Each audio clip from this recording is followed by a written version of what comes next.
Assalamualaikum warahmatullahi wabarakatuh. Kembali berjumpa dengan saya, Hersy Beno Arif dari Forum News Network.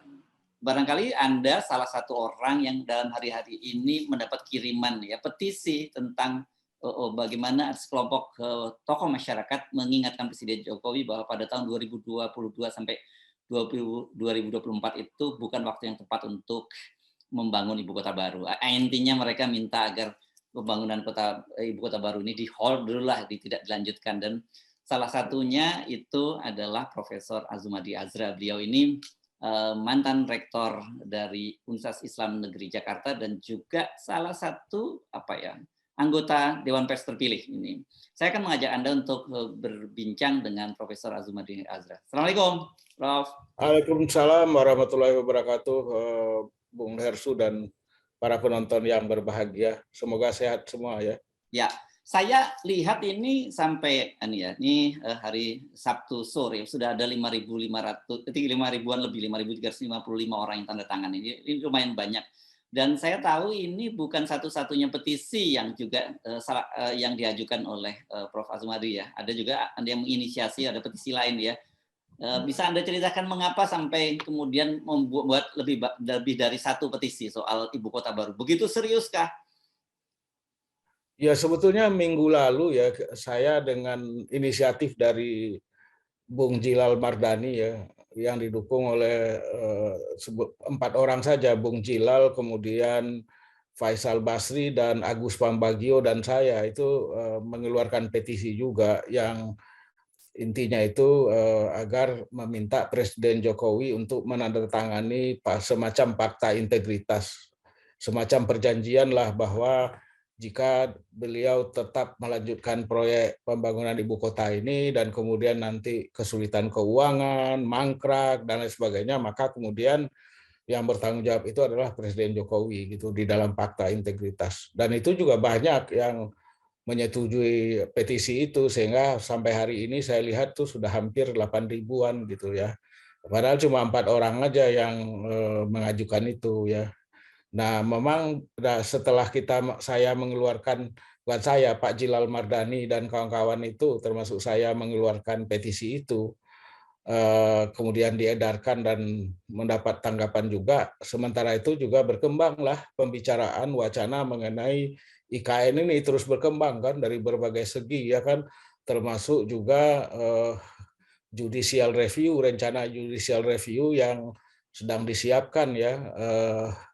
Walaupun sekarang ini tertunda juga judicial review itu karena masih menunggu nomor undang-undang IKN itu. Belum diundangkan di lembaran negara ya, belum disetujui. Ya, belum ada nomornya. Jadi kalau belum ada nomornya, maka kemudian kalau itu diajukan itu bisa ditolak oleh MK ya, kemungkinan bisa ditolak walaupun ada kelompok lain sudah mengajukan kemarin, yaitu kelompok yang katakanlah yang dipimpin oleh Pak Abdullah Heha Mahua gitu, itu juga sudah mengajukan itu. Tapi bagaimana hasilnya kita juga nggak tahu. Jadi kalau kelompok kita ini yang Pak Din Samsudin ini dan kawan-kawan termasuk saya itu ya nunggu dulu hasilnya gitu kan. Ini kan kelompok judicial review ini terutama mengerahkan beberapa lawyer lah, ahli yang selama ini dipakai atau bersama Pak Din itu melakukan jihad konstitusi ya dulu ya. Jihad konstitusi itu yaitu mengajukan judicial review terhadap sejumlah undang-undang ya yang dianggap merugikan hak konstitusional warga. Jadi tim itulah yang dipakai. Jadi tim itu mengatakan kita belum bisa ini karena nomor undang-undangnya belum ada ya kan. Jadi kita harus tunggu dulu. Nah, sementara menunggu itu maka kemudian kita mengeluarkan petisi itu. Petisi yang intinya ya sekarang bukan waktunya Pak Jokowi untuk Presiden Jokowi untuk membangun ibu kota dengan berbagai alasan itu tadi. Ya, itu ya dasarnya makanya kok tiba-tiba udah mau JR tapi kemudian buat petisi gitu rupanya karena sambil menunggu ini diundangkan dan kemudian baru secara legal formal bisa digugat baru petisi dulu, ini semacam membangun kesadaran publik lah gitu ya. Iya. Jadi kita merasa lebih yakin ya, merasa lebih mantap, merasa lebih tidak kemungkinannya itu lebih bisa diterima kalau nomor undang-undangnya sudah ada ya. Jadi itu ini dari pertimbangan dari para lawyer sendiri ya, yang memang selama ini mengajukan berbagai judicial review undang-undang tertentu ke MK. Jadi pengalaman mereka bilang begitu ya. Jadi oleh karena itulah kita tunggu ya. Sementara nunggu ya kita keluarkan petisi itu supaya mudah-mudahan kita mendapat dukungan moral lah dari publik umumnya gitu. Dan sampai hari ini hanya dalam beberapa jam ya, sejak dari tadi jam 9 pagi ya sampai sekarang ini sudah lebih dari 5 ribuan yang ikut mendukung gitu. Oke, ini supaya clear ya. Sepemahaman saya sebenarnya ini orang-orang seperti Anda ini kan, seperti Bang Faisal Basri, Jilal Mardani, juga Mas Agus Pambagio itu kan kalau bukan membuat polarisasi. Dulunya orang yang mendukung kan Pak Jokowi kan pada Pilpres kan. Iya, mereka itu semua pro Jokowi dulunya, Ya, ya kan? ya, Pro Jokowi terutama pada waktu periode pertama dulu ya, ya, periode pertama gitu yang memang pada waktu itu Pak Jokowi kan bersama dengan siapa wapresnya kan Pak JK Yusuf ya. Kala. Kalau sekarang kan Pak Ma'ruf Amin. Hmm. Dan memang di luar dugaan banyak orang, langkah-langkah Presiden Jokowi di masa periode yang kedua ini cukup mengejutkan ya, mengejutkan bukan dalam pengertian misalnya habis-habisan meninggalkan apa itu yang saya sebut sebagai positive legacy, warisan yang positif pasca jabatannya masa jabatannya nanti, tapi justru memperlihatkan berbagai indikasi kecenderungan gejala semakin banyaknya apa itu namanya negatif legacy, warisan yang negatif, mulai dari pelemahan KPK misalnya akhir 2019 ya kan, perubahan undang-undang KPK, kemudian juga yang lebih heboh lagi itu adalah RUU Omnibus Law yang kemudian menimbulkan demonstrasi besar-besaran di berbagai kota dan bahkan ada yang tewas di Kendari mahasiswa ya kan. Itu juga heboh ya kan karena tidak melibatkan publik. Sama lah dengan undang-undang IKN, tahu-tahu saja sudah begitu cepat jadi aja, suara masyarakat nggak didengar ya kan, kalaupun ada itu minimal lah gitu.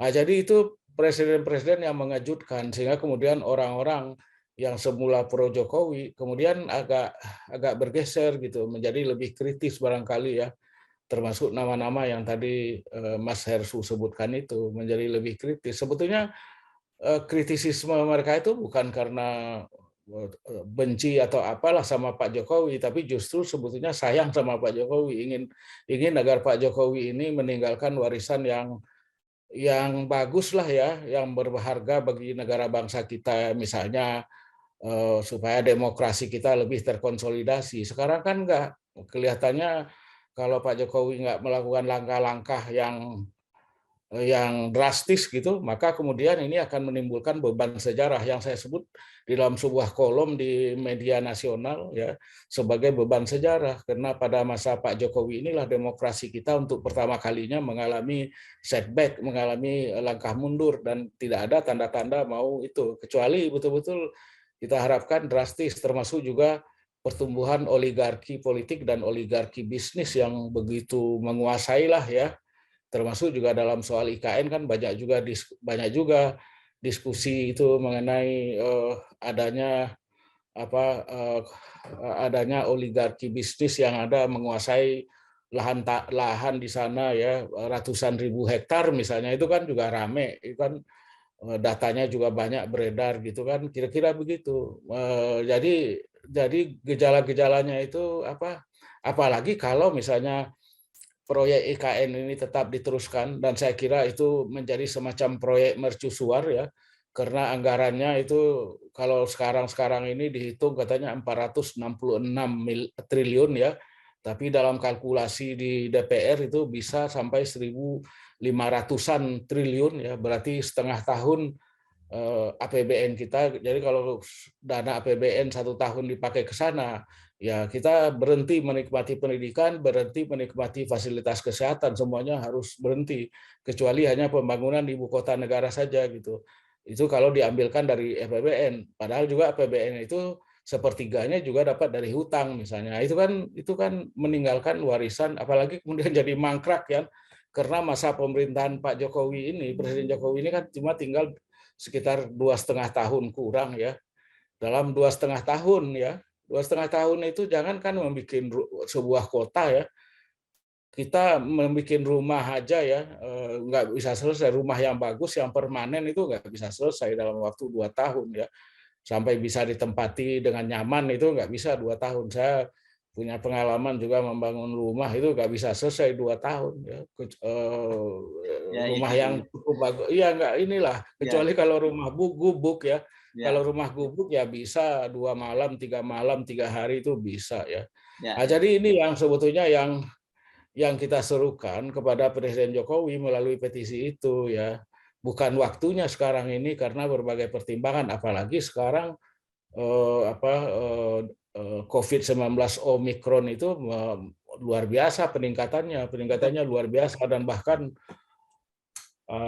muncul hal-hal yang kadang-kadang juga mungkin diketawakan orang gitu ya. Misalnya barusan beredar himbauan dari Menko Maritim Investasi supaya orang lansia itu jangan keluar rumah selama 1 bulan misalnya. Itu kan Ya. banyak juga yang ketawa-ketawa membacanya gitu ya kan. Gimana itu, karena saya sebetulnya juga udah termasuk lansia, udah lebih dari lansia. Jadi gimana kalau sampai sebulan nggak keluar-keluar gitu kan, gitu ya. Ya himbauannya ya kita dengar lah, tapi ya kadang-kadang Apalagi apa. baru ribut-ribut kunjungan di Pak Jokowi 2 hari di Sumatera Utara menimbulkan kerumunan yang luar biasa, dan pasti di situ juga banyak ada orang-orang lansia yang juga ikut hadir kan. Ya iya, dan itu udah mulai banyak tulisan-tulisan yang kritis ya. Ada tulisan yang sangat kritis dari misalnya seorang pemret dari sebuah tabloid ya, yang sangat terkenal lah dulu. Terkenal sekali tabloid itu, yang bilang Pak Jokowi ini kontradiktif gitu ya. Jadi menyuruh orang supaya hati-hati sama Omikron dan jangan berkerumun, malah kemudian beliau menciptakan kerumunan yang sangat besar gitu. Jadi ini juga tidak bagus lah gitu ya, tidak contoh yang bagus gitu. Jadi kalau tadi saya nanya apakah ini sekedar membangun kesadaran, tapi ternyata ini sebenarnya petisi ini sesungguhnya lebih ditujukan langsung kepada Pak Jokowi gitu ya, agar membatalkan rencana ini atau menunda dulu lah gitu ya. Ya karena memang yang bisa melaksanakan dan membatalkan itu praktis Pak Jokowi sendiri ya. Tidak ada kekuatan lain yang bisa membatalkan keinginan Pak Jokowi, itu tidak ada ya kan. Karena apa? Karena kalau kita lihat misalnya dalam berbagai kasus, apa saja yang diminta oleh Pak Jokowi itu pasti jadi ya. Itu tadi apa, misalnya mau mengubah undang-undang KPK, dia kirim surpres ya, jadilah itu ya kan. Kemudian mau bikin undang-undang omnibus law ya, atau undang-undang cipta kerja ya, tinggal dibawa, dikirim menteri ke sana, udah selesai itu kan. Nggak ada. Jadi maka saya pernah tulis juga di koran, kok DPR kita ini jadi tukang cap stempel sekarang ini katanya. Dulu DPR waktu awal reformasi memprotes Pak Harto, katanya Pak Harto itu eksekutif heavy, kekuasaan eksekutif itu sangat berlebihan, kuat sekali ya. Sekarang apa tidak eksekutif heavy juga ya, karena DPR kita itu sama sekali tidak kelihatan perannya, hanya menjadi tukang stempel saja gitu kan. Seperti undang-undang IKN itu disiapkan hanya 43 hari ya kalau nggak salah. 43 hari itu udah termasuk dari awalnya ya. Di DPR-nya sendiri cuma berapa, 1 hari atau 1 malam gitu ya, 16 jam. 16 jam ya kan. Ya, Nah, ya. jadi yang Jokowi itu hanya bisa dikalahkan oleh dirinya sendiri ya, bukan oleh siapa-siapa. Jadi kalau oleh karena itulah kita menghimbau, meminta itu namanya, menghimbau hati kecilnya Pak Jokowi supaya ini dipertimbangkan kembali lah dengan matang, supaya proyek IKN ini tidak menjadi beban bagi pemimpin nasional yang akan datang, kepemimpinan nasional ya.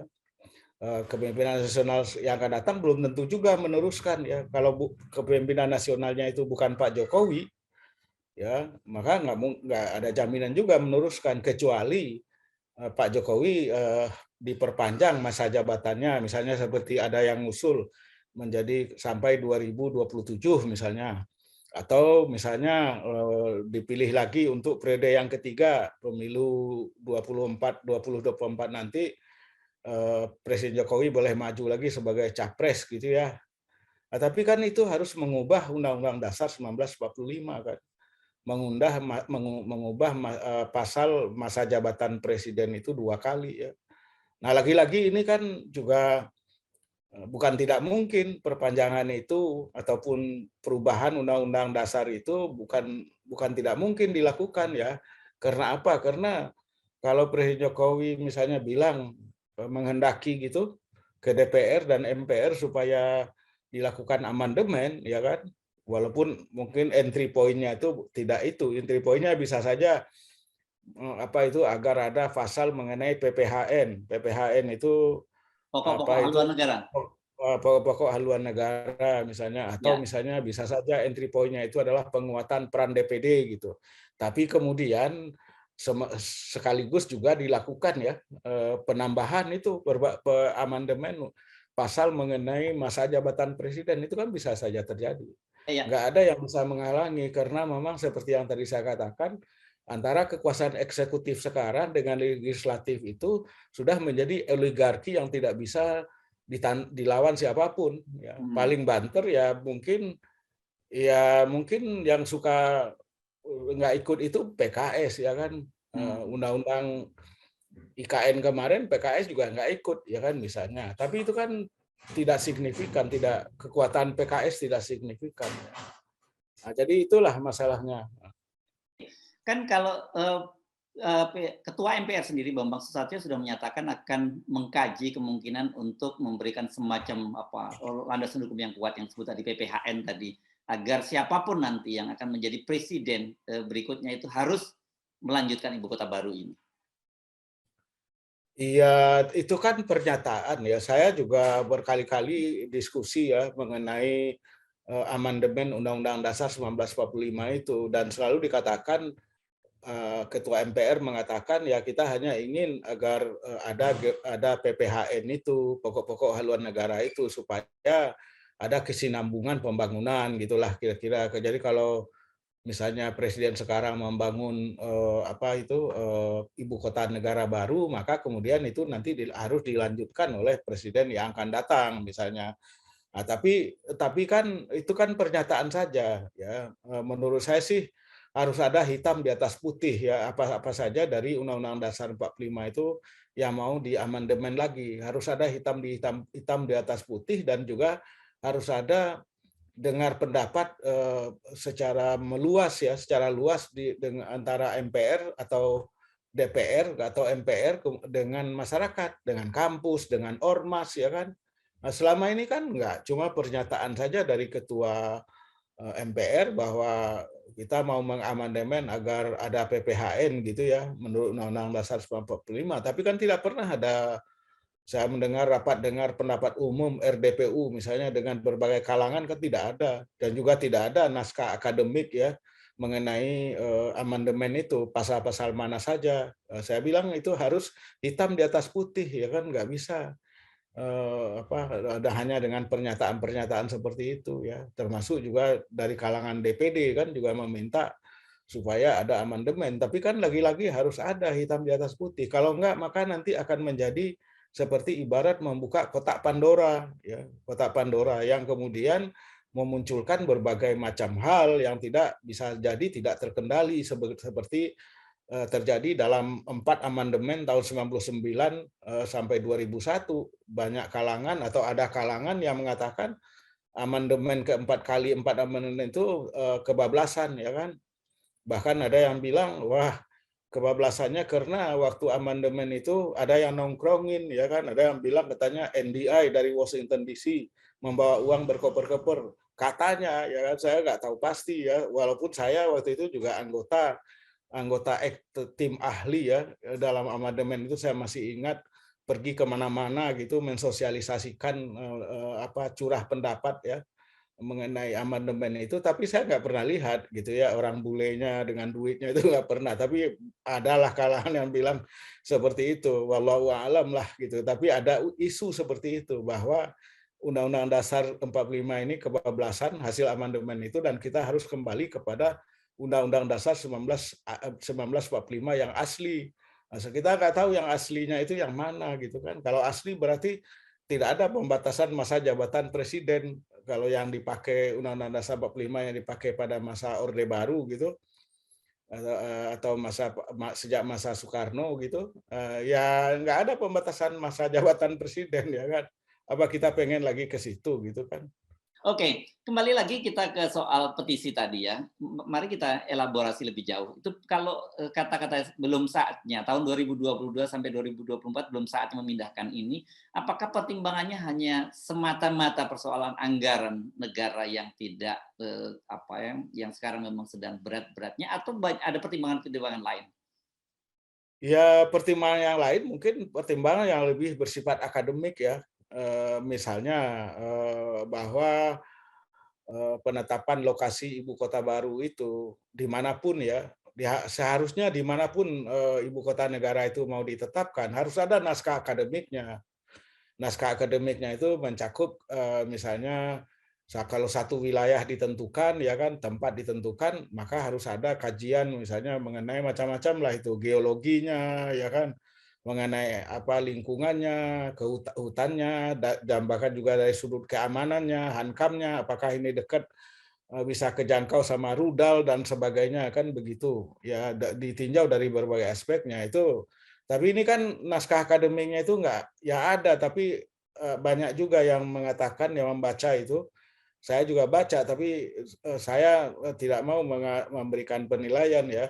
Tapi saya pinjam aja dari banyak kalangan yang mengatakan bahwa ini lebih jelek lebih buruk daripada skripsi S1 ya. Saya nggak mengatakan skripsi anak-anak S1 itu juga banyak yang bagus ya, tapi ada yang bilang begitu ya kan, walaupun mereka itu salah, seolah-olah skripsi S1 itu jelek semua, banyak skripsi S1 itu bagus-bagus dan kemudian diterbitkan gitu oleh penerbit yang bagus-bagus juga. Tapi intinya adalah bahwa naskah akademiknya itu tidak memadai, itu poinnya ya.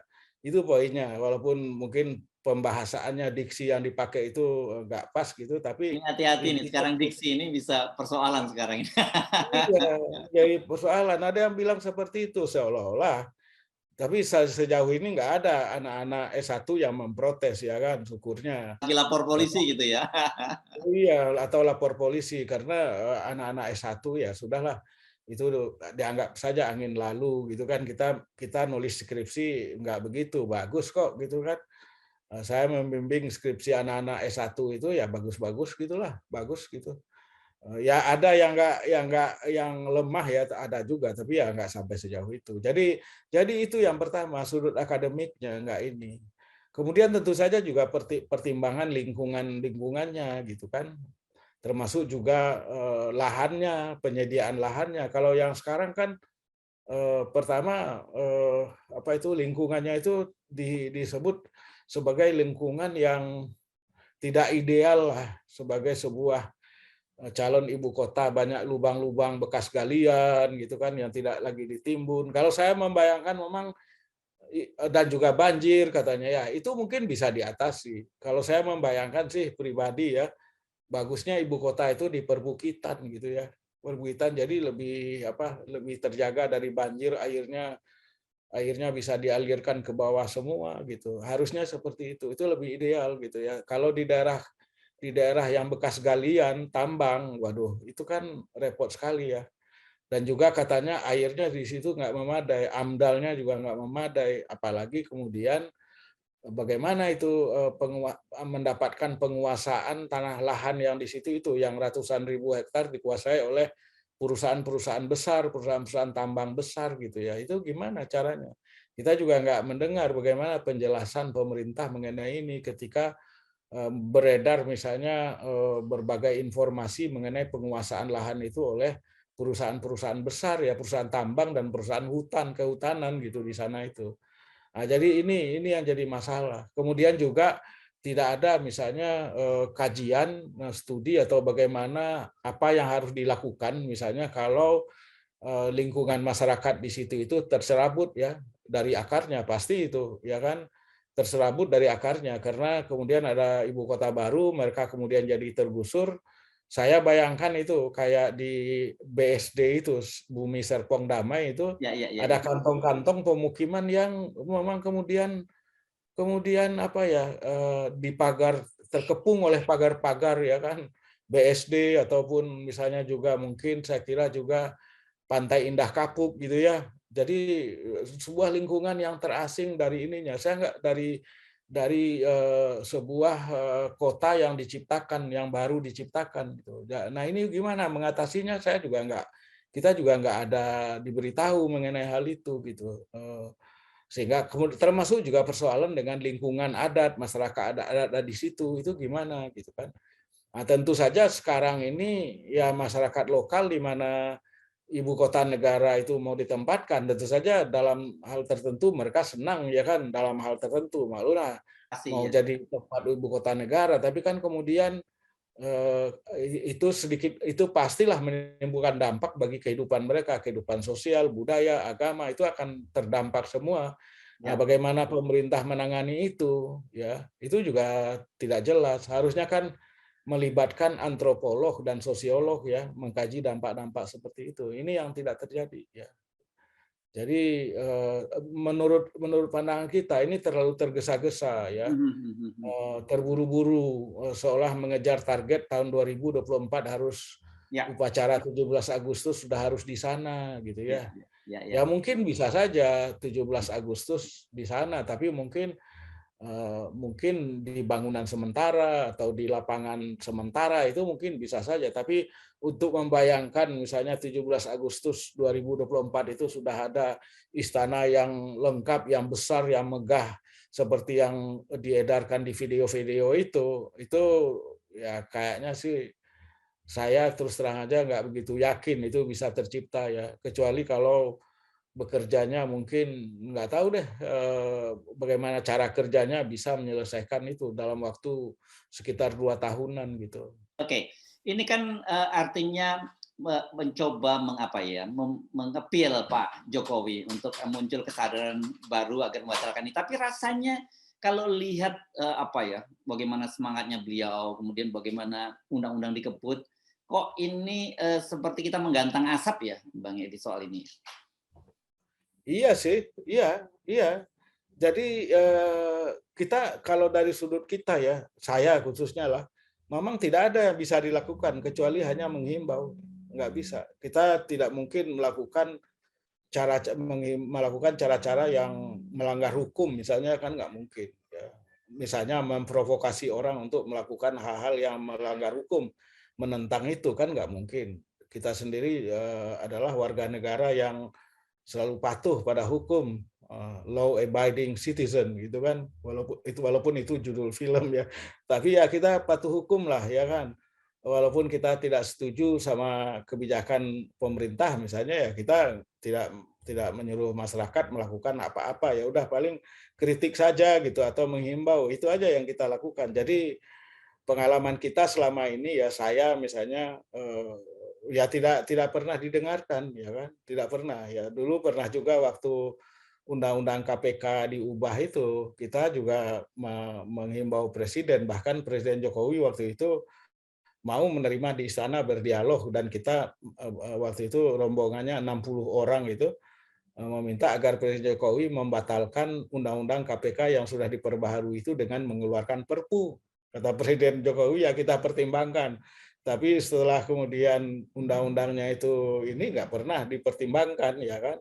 Kecuali hanya Presiden Jokowi nggak mau menandatangani undang-undang itu, ya kan? Ya, dan tetap Dan berlaku kan, tetap undang-undang. berlaku, ya kan? Makanya saya bilang apa yang dibilang oleh Presiden Jokowi dipertimbangkan itu hanya gimmick saja, gitu kan? Nah, iya, saya Oke, bilang presiden kok gimmick gitu kan. ya. Jadi untuk menyenangkan hati kita aja gitu ya, Ya, ya. Tapi menghibur gitu. oke, ini kasusnya pasti akan berbeda karena ini implikasi-implikasinya sangat serius dan ini tidak hanya menjadi beban pemerintah berikutnya, tapi menjadi beban juga Pak Jokowi karena bagaimanapun beliau meninggalkan satu legacy yang Anda sebut tadi legacy yang buruk itu.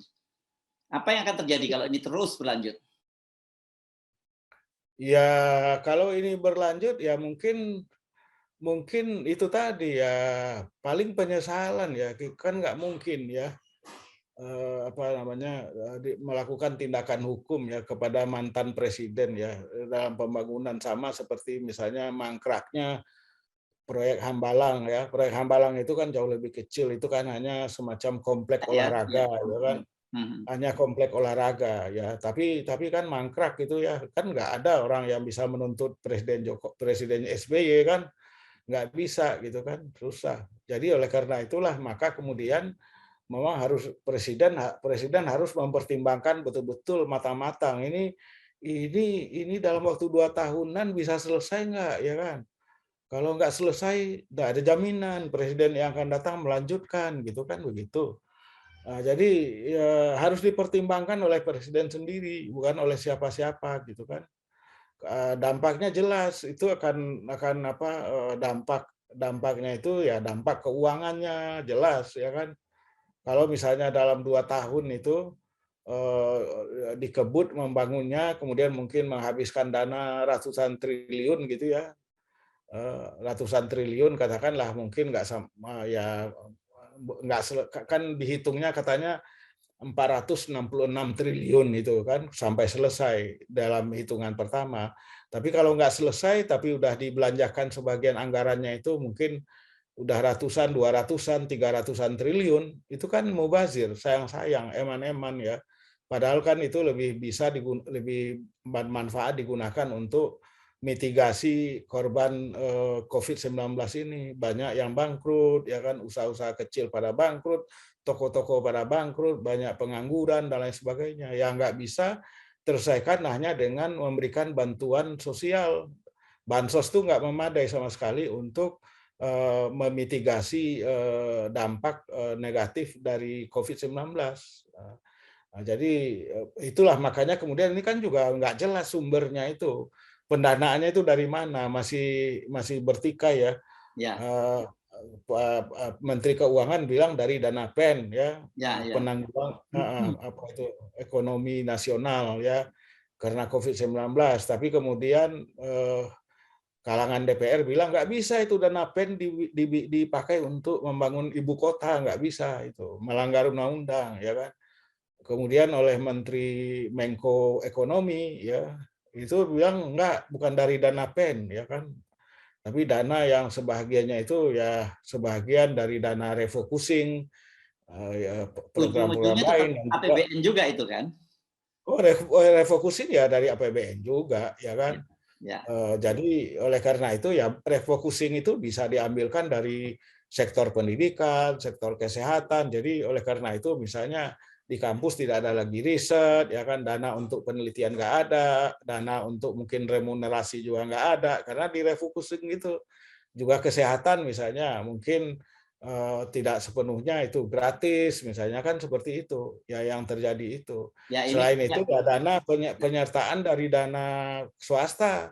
Nah Nah, ini juga kan masyarakat kan ya nggak yakin, ya kan ya. katanya B2B, business to business, tapi akhirnya business to G seperti yang terjadi kasus Kereta api kereta api cepat. cepat itu Ya, kan. ya, ya, ya. Katanya itu B2B saja, dari bisnis ke bisnis, sekarang B2G, dari bisnis ke pemerintah. Pemerintah yang menanggung dari dana APBN, padahal itu jelas proyek itu proyek yang tidak viable ya. Secara Ya. keuangan itu tidak sama sekali tidak layak gitu ya. Ya. Karena ongkosnya mahal, lebih mahal dari kereta parahyangan, lebih mahal dari kalau kita naik Ya. jalan tol, atau apalagi kalau lewat jalan non tol itu kan Ya. Lebih itu murah lagi. Ya. lebih murah lagi gitu. Ya, jadi ini kira-kira kalau kita mengambil terminologi agama, apa yang dilakukan oleh Profesor Azumardi Azra dan teman-teman ini semacam sudah menjalankan semacam apa ya, fardu kifayah gitu ya, mengingatkan gitu ya. Jangan sampai Iya, menyesal gitu nanti ya. Jadi penyesalan Pak iya, Jokowi dan penyesalan bangsa gitu. iya.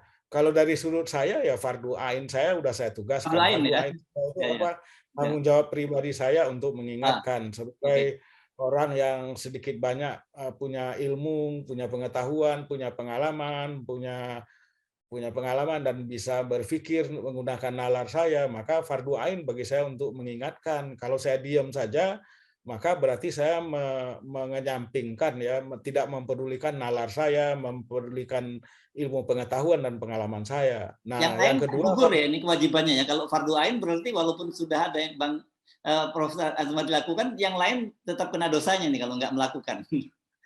oh iya, tapi kan kita juga tidak melakukan sendiri, kecuali kalau saya lakukan sendiri itu fardu ain gitu kan.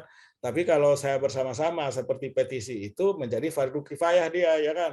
Fardu kifayah itu artinya kita mewakili banyak orang banyak ya kan yang mungkin karena berbagai alasan tidak bisa bersuara, tidak bisa mengungkapkan pikirannya, tidak diliput oleh media, tidak dianggap pandangannya representatif misalnya. Itu yang kita wakili, itu jadi fardu kifayah dia. Ya, Tapi kalau sendiri-sendiri, ya saya merasa itu fardu ain bagi saya untuk ya, menyampaikan pesan-pesan itu. Gitu. Jadi ya. fardu ain dan fardu kifayahnya dari sudut saya itu sudah saya jalankan. Gitu. Kewajiban saya sudah selesai. Itu Ya, aja. ya, ya. Oke, saya ikut makmum dengan memberikan support. Jadi kewajiban saya fardu ain saya juga sudah gugur untuk dan Iya, tidak ada penyesalan nanti di belakang hari. iya. Karena Mas Hersus juga secara tidak langsung, bukan secara tidak langsung, pokoknya ikut juga mensosialisasikan bahwa IKN itu sebetulnya tidak visible ya, tidak layak untuk diteruskan karena berbagai alasan dan juga tidak viable. Tidak viable itu artinya tidak bisa berkelanjutan ya, Ya, tidak ya, bisa ya, berkelanjutan ya. ya, ya. Jadi itu Ini tanggung jawab manfaat kita. dan mudorot lebih banyak mudorotnya daripada manfaatnya. Lagi-lagi kalau mengambil terminologi itu ya. Ya, kalau masa sekarang saya kira memang tidak waktunya lah ya, karena kita menghadapi banyak masalah. Kecuali nanti ekonomi kita sudah pulih ya, sudah take off lagi dengan tingkat pertumbuhan 6%, 8% setahun. Sekarang kan memang katanya sih sudah 3%, 4%, tapi kan sebagian besarnya itu masih untuk menutupi defisit yang kemarin sebelumnya, pada semester sebelumnya, sehingga kemudian yang aktual tumbuh itu mungkin baru cuma 1 atau 2 di atas nol gitu ya, tidak minus, plus, tapi plusnya itu masih yang kemarin menutupi yang kemarin itu kurang minus dan jadi belum sampai. Oleh karena itu kita harus menunggu ya mungkin 3 atau 4 semester lagi agar ekonomi kita ini bisa lepas landas lagi dengan tingkat pertumbuhan misalnya 6-8% gitu ya, kita tidak lagi punya hutang yang banyak ya. Sekarang kan hutangnya banyak ya, Ya, jadi ya. ini juga bikin repot sehingga APBN itu juga sebagian besarnya juga cukup harus membayar bunga hutangnya ya, bunganya saja udah sangat besar apalagi pokoknya ya, sekarang mau ditambah lagi pokoknya kan waduh Ya, ya. semakin berat utang kita. Ya. Sekarang ini kan menurut para ekonom itu, kalau kita punya anak, melahirkan bayi yang baru lahir, itu sudah punya hutang antara 2,5 sampai 3 juta rupiah. Begitu lahir udah punya hutang dia. Ya. Bayangkan aja itu. Jadi itulah ya Oke. yang kita hadapi. Baik, terima kasih Profesor Azumati Azra atas perbincangannya dan buat Anda para viewer Harris Brown Point kalau Anda tidak mau ikut menanggung dosa berjamaah gitu. Silakan Anda ikut menandatangani ini petisinya, ini linknya bisa saya sampaikan di sini dan nanti Anda bisa cek dan ikut menandatangani serta mensosialisasikan petisi ini. Mudah-mudahan saja saya kira masih ada waktu, tidak pernah ada kata terlambat untuk mulai sesuatu yang kita yakini merupakan sebuah upaya untuk menjaga akal sehat, menjaga kebaikan bangsa ini kita semua. Terima kasih. Assalamualaikum warahmatullahi wabarakatuh. Waalaikumsalam, Bung Hersu Beno Arif.